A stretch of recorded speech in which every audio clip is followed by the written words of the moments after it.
Radhe Radhe everyone, welcome to day 2 of the program. Shri Radha Krishna Bhagwan Ki. Today the third group. What do you require for success in life? Some people think you need to be specially talented in this way or that way.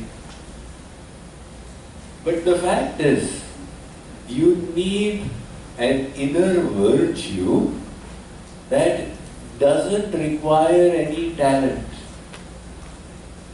It's an inner quality called grit. The ability to keep persisting despite difficulties and hardships. In Washington, D.C. is one of the best academies of the United States, the United States Military Academy. And every year, about 10,000 students apply for admission. That admission is more difficult than Harvard and MIT because your grades from 8th grade onwards are considered, and you need a recommendation by a senator to even be included in the list, and you must at least be the school captain in some sport. So for 4 years continuously students prepare, and finally about 1400 they enter the academy. The first 8 months they are subjected to an extremely rigorous program called the Beast. By the end of the Beast, 25% of the students they drop out. So since the 1930s, psychologists wondered that why do these students drop out? They prepared for 4 years and then in 8 weeks they changed their mind. What is the quality in the students who continue? And what is the quality in the students that drop out? Is it correlated to intelligence? But the very intelligent were also dropping out. Is it correlated to physical strength? But the really strong were also not continuing. Until one psychologist nailed it. She discovered it's an inner quality called grit, your inner strength. The willingness and ability to pursue. Even when you keep getting failures, you keep going on and on and on. And those are the people who really succeed. Let me tell you the example of an American who at the age of 23 made a startup and went bankrupt. And at 24, he again launched a startup and went bankrupt. And at 26, he lost the love of his life. And at 27, he became a nervous wreck. But see how he just continued. At 33, he lost 2 of his children. At 34, he stood for the US House of Congress and lost. And at 36, he again stood for the US House of Congress and lost. And at 45, he stood for senatorship and lost. And at 47, he stood for vice president and lost. And at 47, he again stood for senatorship and lost. And at 52, he became the 14th president of the United States. I don't need to tell his name, Abraham Lincoln. His checkered career caught the fancy of the people and 18,000 books were written about him. Now, if the first time he encountered failure, he would say, "Arey Baba, I cannot do it." his life would never have unfolded in the way it did. But the reason why he was able to reach that height was his willingness to go beyond failure and hardship and defeat and difficulty. This inner quality is the distinguishing one of the successful. Because nobody starts life as a success. Have you ever heard of engineers being born in the state of Minnesota? You only hear of babies being born, right? Nobody is a born engineer, but you hear of people becoming engineers, doctors, advocates, etc. So this is the effort they put in to reach there. Somebody you see is an expert today was a novice yesterday. Somebody who is a teacher today was a student yesterday. And a person you see as a grand success today failed so many times along the way. And that made Saint Kabir remark, Sona, Sajjan, Sadhujan, Tute Jude Sabar. The nature of gold, of good people, and of saints, you break them 100 times, they will join back again. Durjan Kumbh Kumhar ke eke karat dhar. The evil-minded and the potter's mud vessels, once shattered, they are broken forever.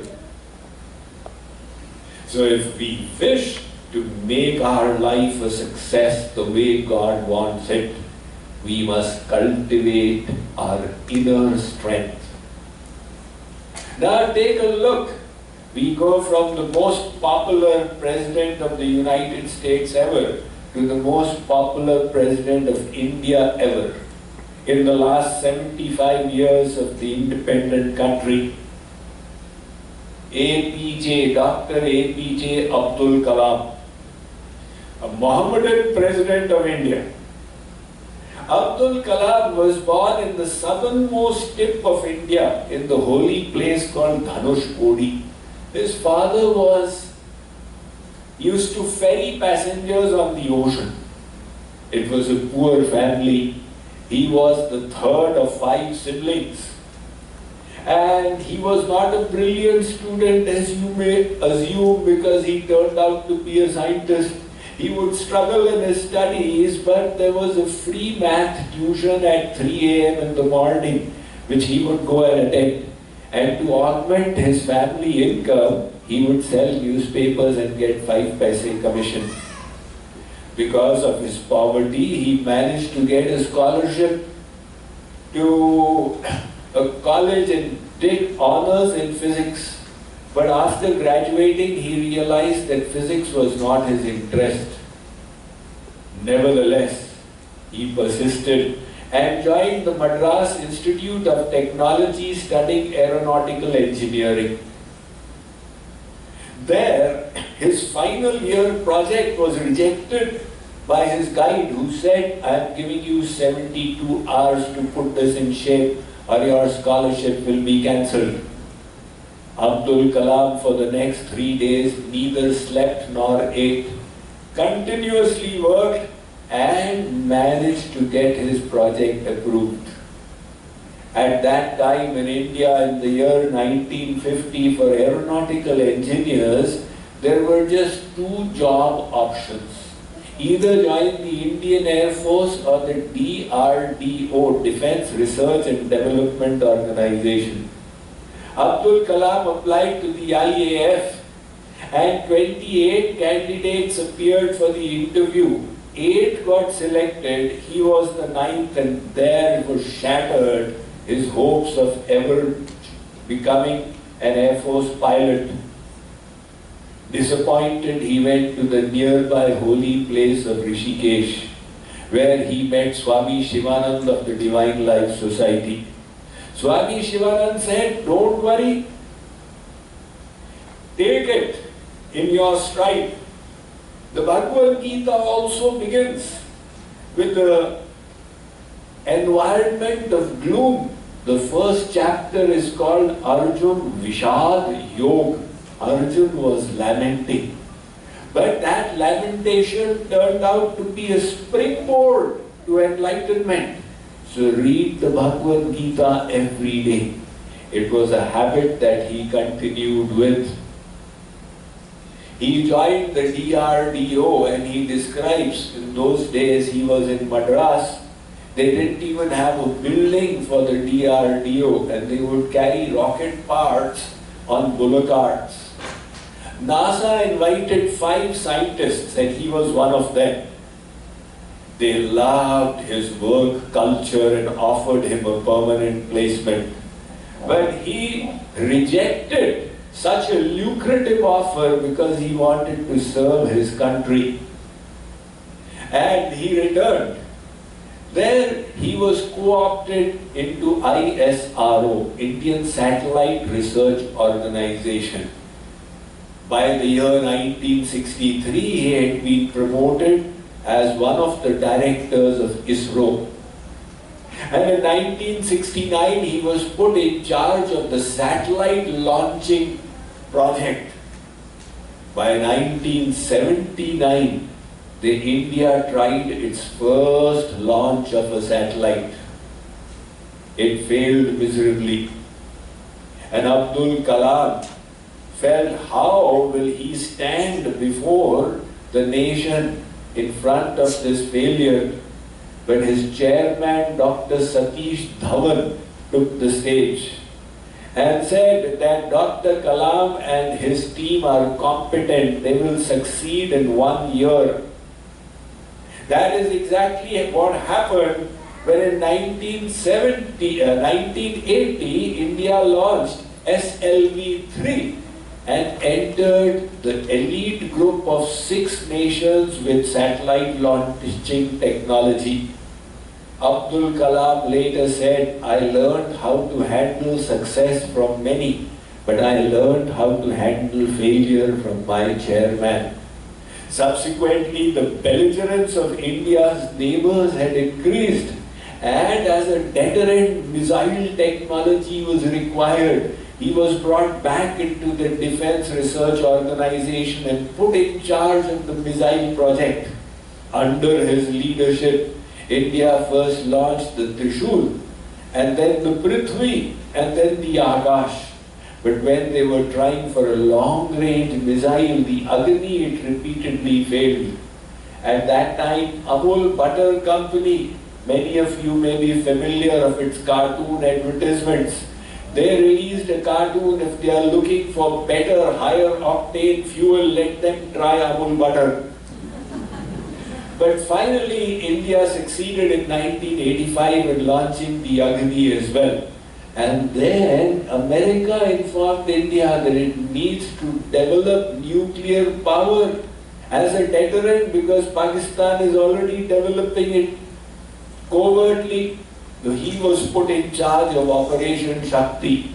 And in 1997, India exploded 5 devices announcing to the world its ability for self-defense.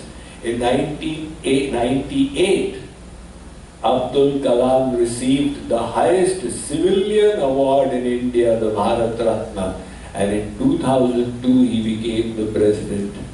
Now imagine how many failures he encountered along the way. So many people, they take failure too seriously. They think it is the end of life, and they think it is the end of efforts, without realizing that failure is just one nodal point in the journey of life. You don't have to put it on your forehead. You don't have to lose heart over it. In fact, if you keep the proper attitude, you can learn much more from it. At the Kellogg Business School, very famous one, they did this study with their alumni. And they discovered that those of their alumni who failed early on in their professional career, after completing their MBAs, and took it positively, they went on to succeed far more than the others because it just brought out the best in them and they learned this doesn't work.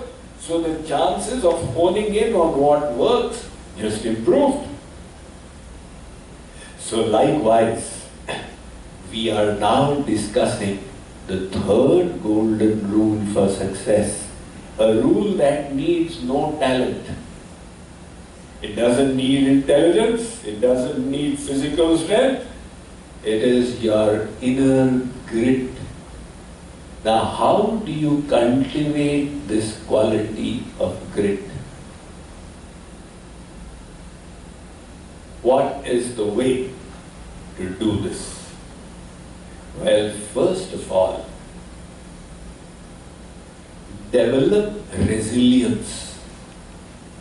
What is resilience? The ability to get up when you are knocked down. It is so simple.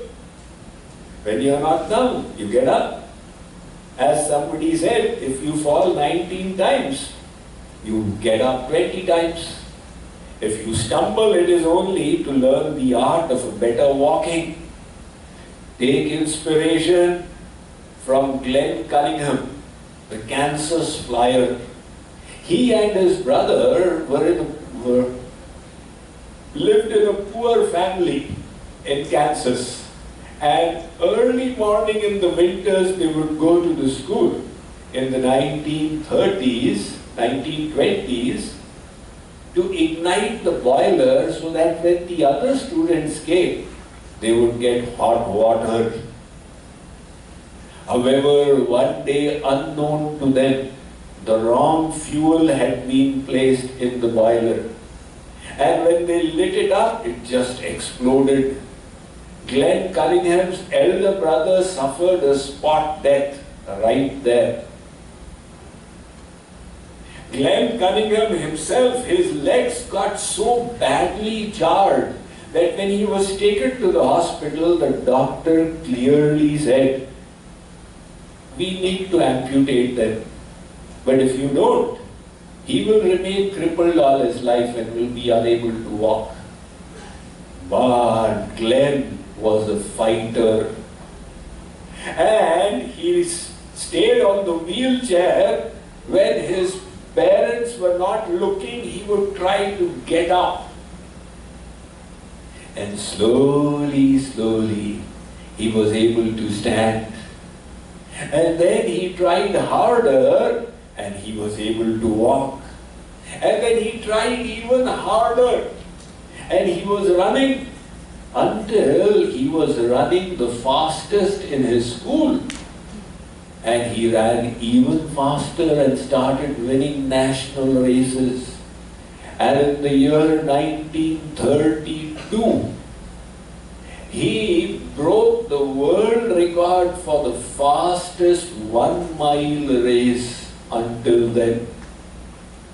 Now here was a boy who had been written off as someone who would remain crippled.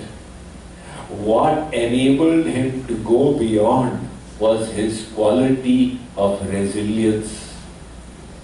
One father had a 14-year-old son, and he was disgusted by the unmanliness of his son. So he thought, I need to toughen up my lad. They lived in Haryana. You know, the wrestlers of Haryana are very famous.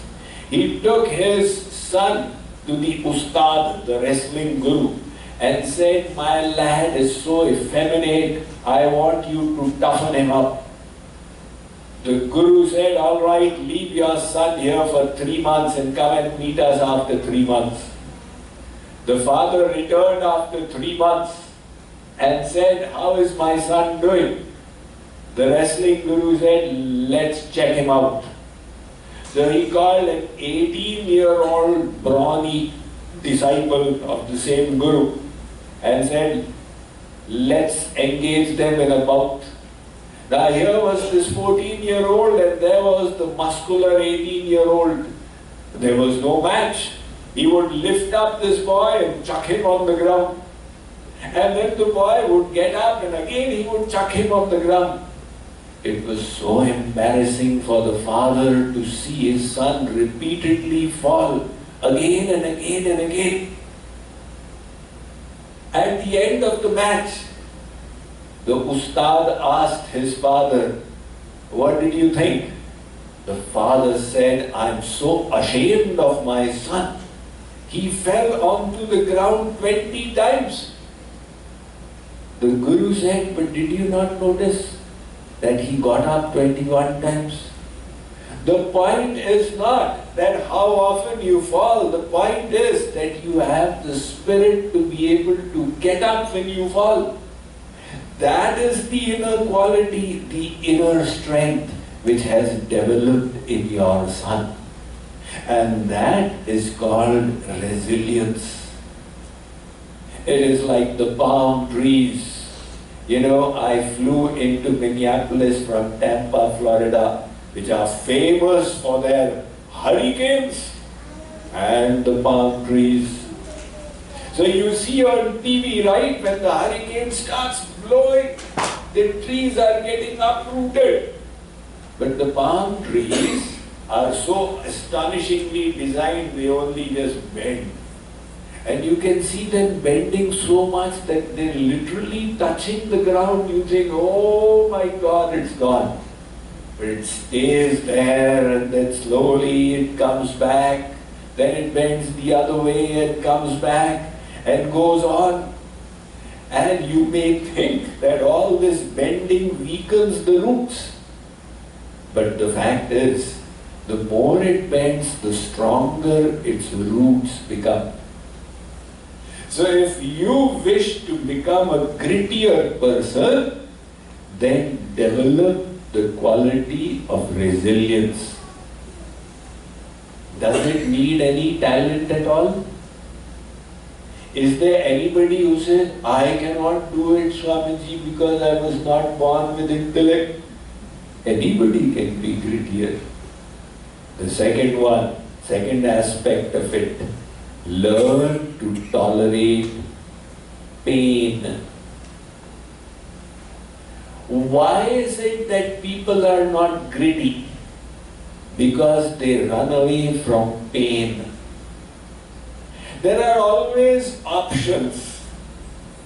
The option to choose the high value activity, which is not so enjoyable, and the low value activity that promises immediate gratification.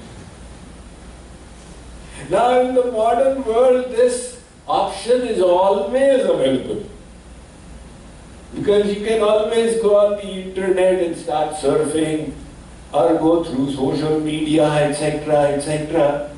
So in the modern day world, people have even forgotten what it means to be bored. Because the moment they are getting bored, they look for low value entertainment. So, to accomplish something worthwhile, you have to be willing to tolerate pain. Now the point is that either you tolerate the pain and grow, or indulge and then lead a life of pain later on. I met a doctor who said, Swamiji, I have treated so many obesity patients, and the only problem they have is they can't tolerate the pain of hunger. The moment they feel hunger, they need to eat. So now they are avoiding the pain of hunger, but then leading a life of pain later on. So the pain is an integral part of life. When you chose to educate yourself, it was painful. But the choice before you was, should I bear this pain and live my life as a scholar? Or else, should I enjoy now and then bear the pain of being uneducated? Muhammad Ali was asked, Did you enjoy your practice sessions? You know, Muhammad Ali, the greatest legendary boxer. It's a very good question. Did you enjoy your practice sessions? He said, I hated them. But I said to myself, bear with the pain and live your life as a champion. When I was in college, there was a black American athlete who won the longest string of victories in track and field. His name was Edwin Moses, and he used to run the 400-meter hurdles.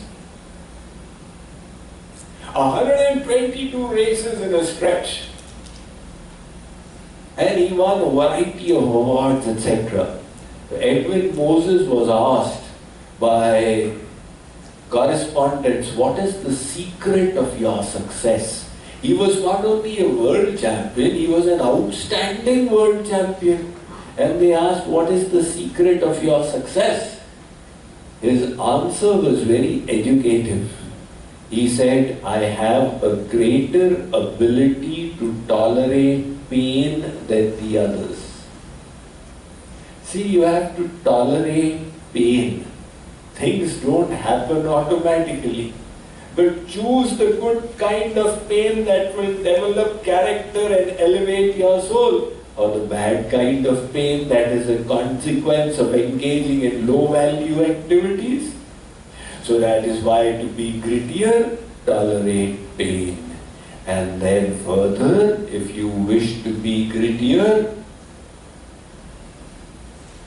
then develop a positive attitude. Some people are pessimists, others are optimists. One father and mother, they had their first child. And when the child was 15 days old, the father created a startling sound. And the child did not respond. The father said, oh my God, he seems to be deaf. Called the mother. The mother said, why are you jumping to conclusions? So she tried, the child did not respond. She lifted the child and the child started making sounds. She said, you're worrying unnecessarily. She said, let's take a look at the child care book. And the book said, look, if the child doesn't respond, don't worry, it takes time. So she said, look what the book is saying. He said that the book has not talked of the third possibility, that the child may be deaf. The mother said, you are incorrigible, let's speak to the doctor. Now it was a weekend, they had to go through the weekend. The father was nervous throughout and the mother was leading her normal life. They met the pediatrist. He said, just wait another 2 weeks and all will be well. 2 weeks later, he explained that the system takes time to develop, response system. 2 weeks later, when the child started responding, now the father was relaxed. What was the difference in their attitudes? The father was a pessimist, always fearing the worst. And the mother was an optimist. She was not a blind optimist, but she was willing to think that, look, there are better possibilities ahead. So when you have that kind of attitude, you will then, no matter how difficult the circumstances, look for the silver lining. That is why we have today's third golden rule, develop the quality of grit. Let us move on to the next golden rule for living your best life. So just one last thing about grittiness. One Guruji, he sent his senior-most disciple to a faraway place to preach. And that disciple, when he reached there, he discovered that this is a very fertile ground, a lot of people interested. He sent a message back to Guruji, please send 100 more of your disciples. Guruji sent 100. So those 100 started off from there, and they reached a village where they needed Karmakandi Pandits. So 80 of the disciples stopped by for the becoming Pandits out there. Only 20 continued the journey. And when they reached a little further ahead, there was a king who offered them some temptations, and 10 of them stopped there. And only 10 went even further. And they reached a village where people engaged in some material enjoyment, and they got entangled, and ultimately only one of the disciples reached. So he said, you had sent a message that sent 100, and I am the only one who has reached. He said that I knew that when 100 start, only one will reach. That is why I asked Guruji. And Guruji also knew that if I send 100, one will reach the goal. So Sri Krishna says in the Bhagavad Gita, Manushyanam sahasreshu kaschid yadati siddhaye yadadam api siddhanam kaschid mam vetti tattvataha. Arjun, so out of many people, some try to reach me. Out of those who try, one knows me in truth. And what happens to the rest? They don't have the grit to persevere till the end. So now we move on to the fourth divine golden rule. And what is this? Cultivate the attitude of gratitude. What is gratitude? A feeling reminding us of the many blessings that we have received. The word gratitude comes from the Latin word gratia, which means gift.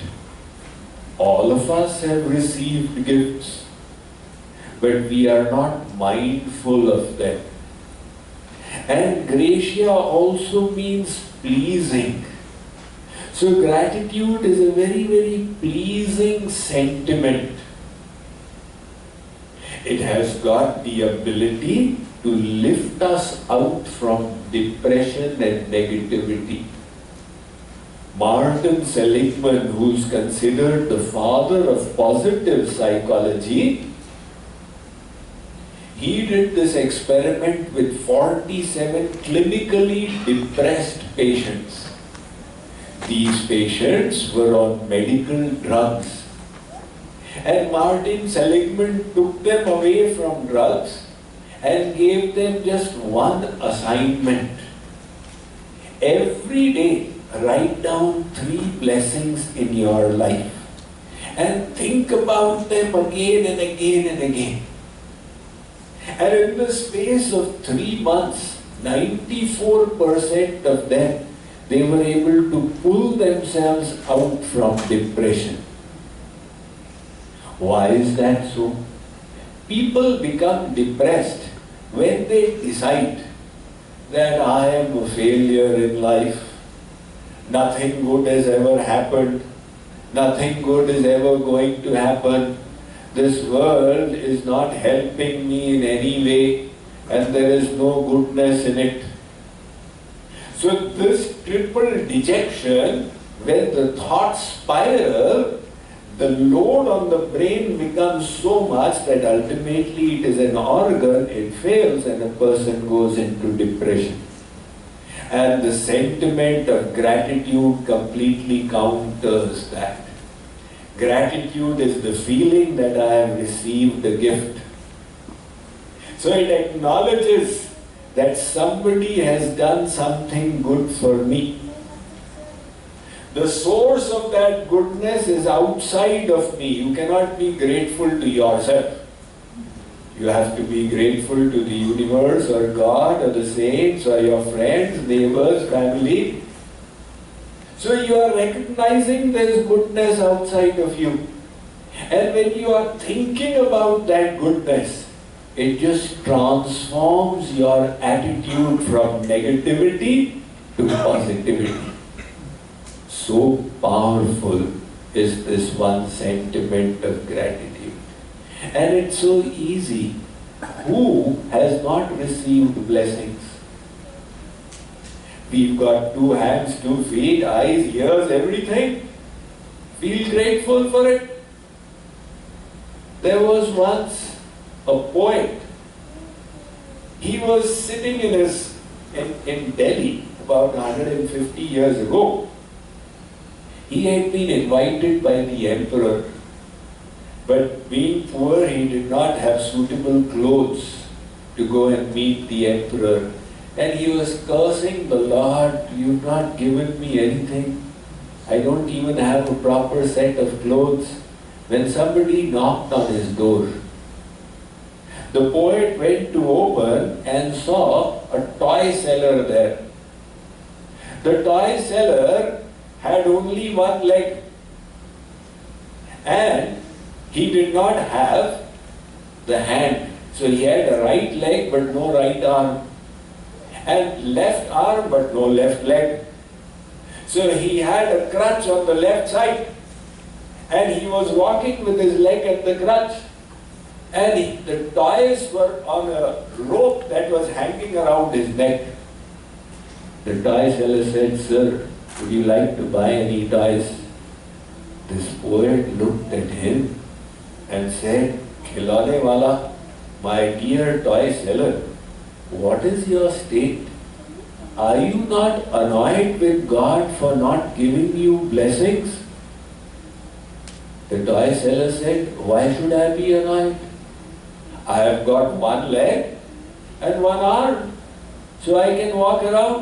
I have got 1 leg and 1 arm, I can do my things. I have the opportunity to sell toys. I feel I am so blessed that I am selling happiness to people. So I am grateful to God for everything. If there's anything I can do for you, please let me know." The poet was taken aback that this man doesn't have anything, but he is happy in gratitude, and I have got so much, and I am cursing God for what He has not given. But that is exactly the way it is. You see, over the last 70, 80 years, the average income of humankind has increased 400%. The lifespan has doubled. In America itself, over the last 100 years, the average size of the house has gone from 1100 square feet to 2300 square feet. But the average happiness index has become half. Isn't it contradictory? We are growing in prosperity and regressing in happiness. I was in Seattle a couple of months ago. You know, I spoke at Amazon, spoke at Microsoft. Now those young Indian IT professionals, I was shocked to hear that these 30-year-olds are drawing salaries of 400K a year. But do you think they are happy? Invariably not. What are you unhappy about? Swamiji, you know, this one thing.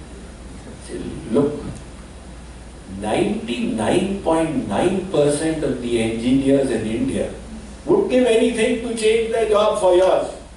You have the job and you are still discontented. But that is our human nature. I don't have this. Now everybody's glass is half empty, agreed, but it's also half full. The question is, what are you focusing upon? You may be having $1 million and still, oh, Bhagavan has not given me anything. And you go to the smallest of villages And these people say, oh my God, I've got so many blessings. What do you have? I have a hut to live in. It's all a question of mindset. What is coming in our way of happiness is our nature to compare and then be discontented. Once in a high school, on a lazy Sunday afternoon, some seniors thought of a prank. They got hold of 3 goats. On the back of one they wrote the number 1. On the back of the second they wrote the number 2.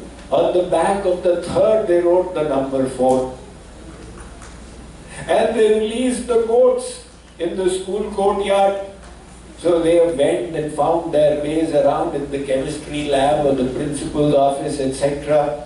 Monday morning when the teachers filed in first, they saw goat droppings all over. They said, oh my God. The alarm was raised, search for them. The students had already arrived. They looked around, managed to find one in the physics laboratory. The second was in the ladies' restroom, and the third was in the staff common room. So now they put them together, number 1 and then number 2 and then number 4. They said, oh my God, number 3 is still missing. When the fact is there was no number 3, but they panicked. The principal said, search for it. They were unable to search. The principal declared a school holiday that day. They were searching for number 3. So we people keep on doing the same thing. We keep on postponing our happiness. We've got this destination disease. When I reach there, then I'll be happy. And the journey is an unhappy one. And what is the guarantee when you reach there, you will be happy? Now, most Indians in India say, if only I could get a visa for America, it's like getting a visa for Golok. You know, that is why in Andhra Pradesh, they've got a visa Hanuman Mandir. This Hanuman, he propitiates by giving visas.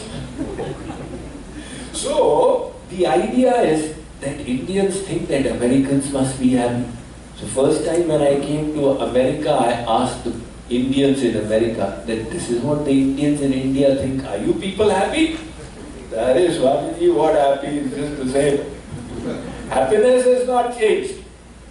But then I realized that in America also the illusion continues.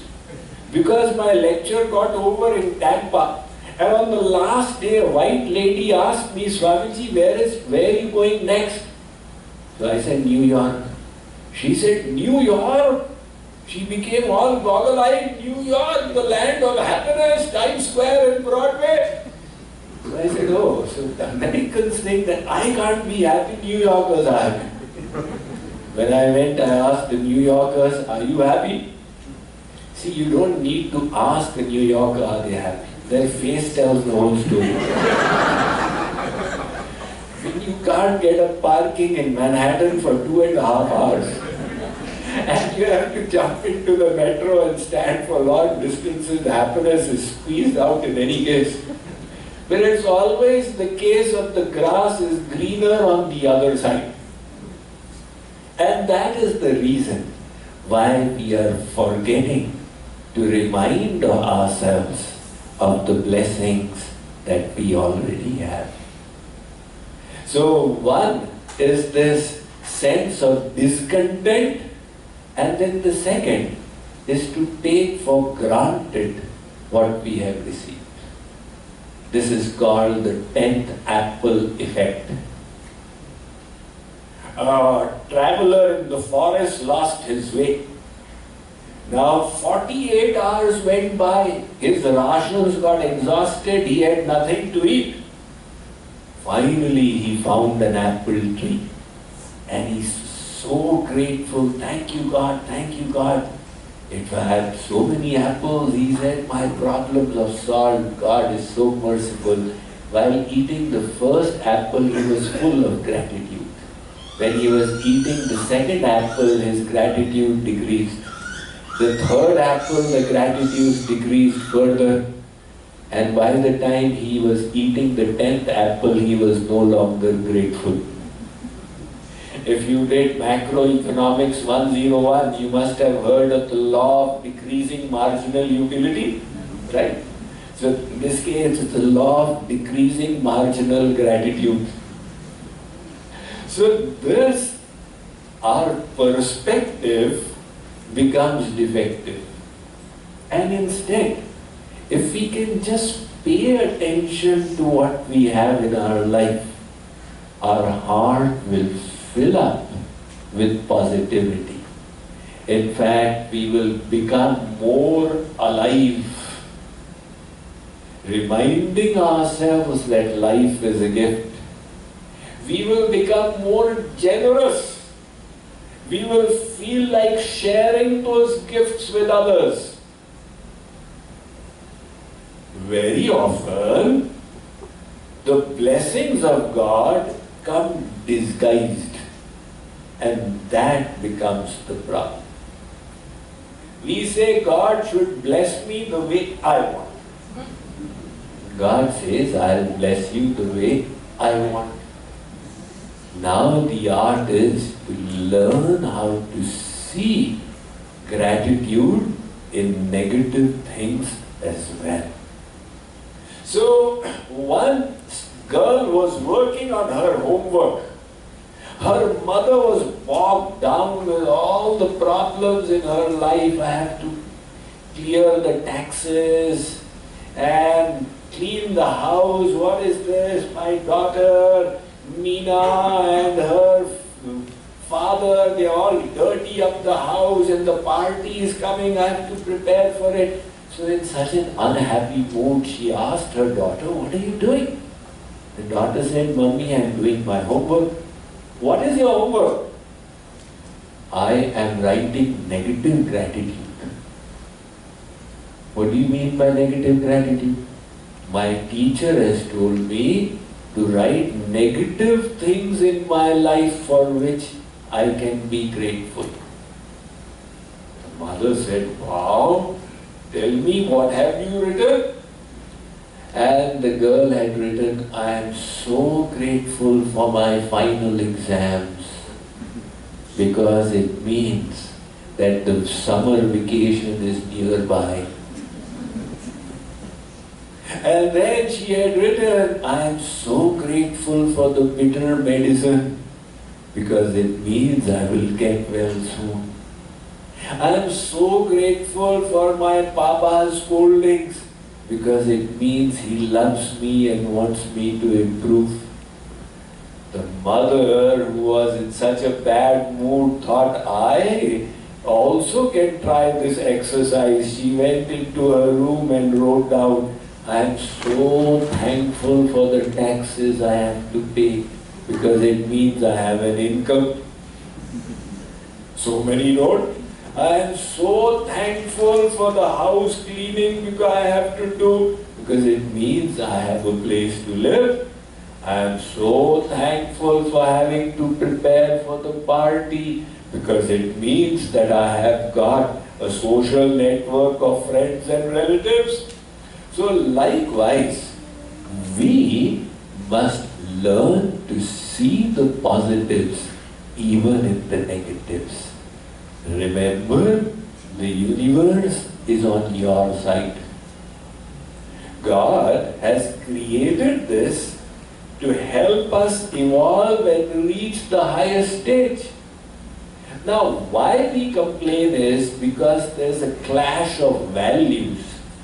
We say that God should give me bodily comforts. And God says, that is not why I sent you. I sent you to grow spiritually and evolve to your ultimate potential. So, because we don't get the graces the way we want, we start fighting with God. Now, learn from this story which I have told you in past years of the boy who read in grade 5 school about how the caterpillar weaves a cocoon and then hibernates inside to one day emerge as a butterfly. He returned from school and he saw a cocoon hanging from the rose bush of his garden. So he was so excited, this will be my personal laboratory.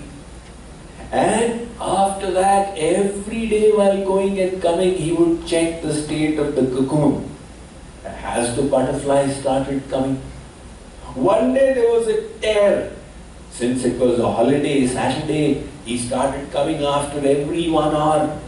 And by midday, the butterfly's head was emerging. Now he was looking transfixed. The butterfly was slowly ripping off the house of the last few weeks to come into the beautiful world. But halfway through, it seemed to get stuck. Now it was not progressing, struggling, and the cocoon was going up and down. This boy said, "Oh, how terrible, such a bad thing is happening to this butterfly."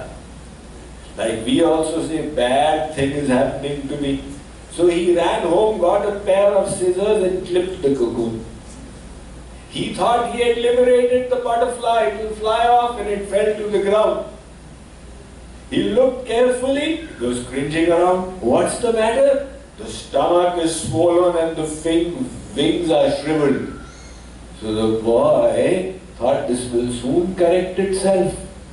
He did not know it would now never happen. That struggle of getting out was necessary.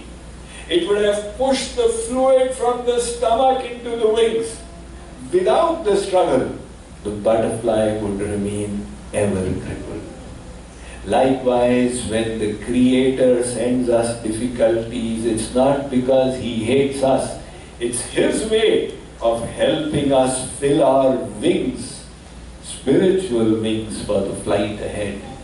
As somebody said, I prayed to God for wisdom.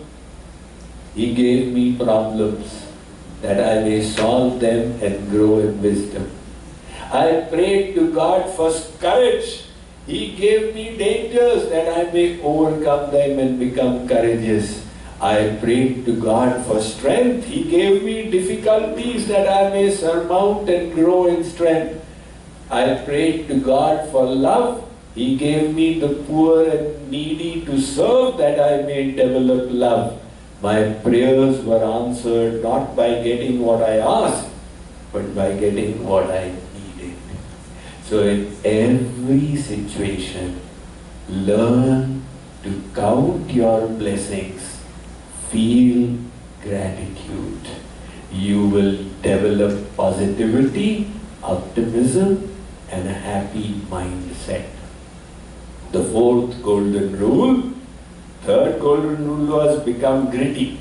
The fourth is develop the attitude of gratitude. Shri Radha Krishna Bhagwan ki